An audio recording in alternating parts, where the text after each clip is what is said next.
पुणे हे ऐतिहासिक दृष्ट्या महत्त्वाचं शहर आहे.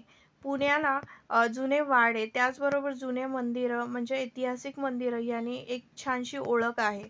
तर आज आपण पंढरपूर म्हणजेच विठ्ठलवाडी येथील विठ्ठलाच्या आणि विठ्ठल रुक्मिणीच्या मंदिरामध्ये आलो आहोत. आज आहे आषाढी एकादशी आणि आज आषाढी एकादशीच्या खूप साऱ्या शुभेच्छा मंडळी तुम्हाला. Welcome back a new vlog.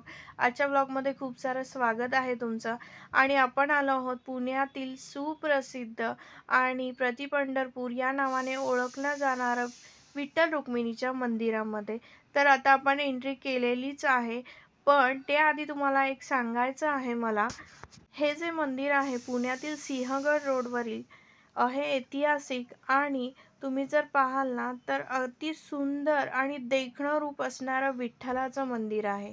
175 वर्ष जुनं असं हे मंदिर आहे आणि खूप सुंदर देखाव म्हणजे तुम्ही जर विठ्ठलाचं देखणं रूप जर पाहिलंत ना तर खूपच सुंदर आहे. तर आता आपण इथे एंट्री केलेली आहे आणि छान असा गंध लावून घेतलेला आहे आम्ही तिघींनी पण. माझ्यासोबत आई आहे आणि माझी मुलगी रुद्र आहे. तर हे बघा आपण एंट्री केलेली आहे. आत्ता आपण आलो आहोत 10:30 ते 11:45 झालेले आहेत, पण बघू शकता रांगा इतक्या मोठ्या मोठ्या आहेत की लाईन प्रचंड आहे आणि थांबून आपल्याला दर्शन मिळणं थोडंसं कठीण आहे. तरी बघूयात आणि जर इन केस पॉसिबल झालं तर आपण आतमध्ये सुद्धा शूट करूया, बट मला नाही वाटत आहे की होईल कारण प्रचंड गर्दी आहे. तर चला वेळ न घालवता आपण जाऊयात.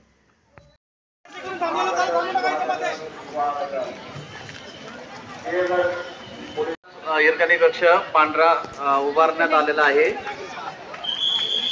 धन्यवाद.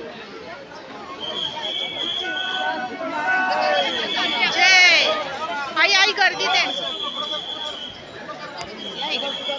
तर गाईज बघू शकता मुळामुठा नदीच्या तीरावर हे वसलेलं मस्त सुंदर आणि देखणं असं मंदिर आहे. तुम्ही बघू शकता बॅक साईडनी पण रांगा आहेत, म्हणूनच त्याला पंढरपूर म्हणतात ना.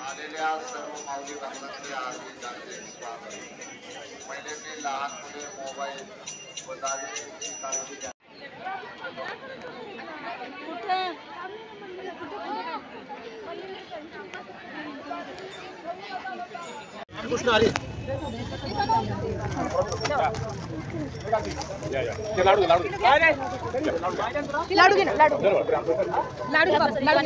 कळायचं की वाजतच नाही या दोघांना खेळणी.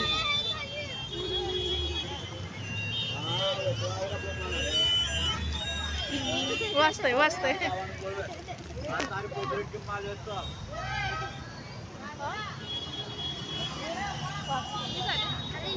दे ना ते 80. चाललो घरी, गर्दी आहे आणि बाहेरूनच दर्शन घेतलं आम्ही कारण शक्यच नाही आतमध्ये जाणं कारण प्रचंड गर्दी आणि लहान मुलं असेल तर खरंच अवॉइड करा कारण कठीण आहे खूप. इकडे बाहेर छान छान मस्त वस्तू आहेत, बघूयात काय काय. खेळणी घ्यायची आणि फेकून टाकायची. आईला म्हणलं होतं नको घेऊ म्हणून, आई तिला घेते खेळणी.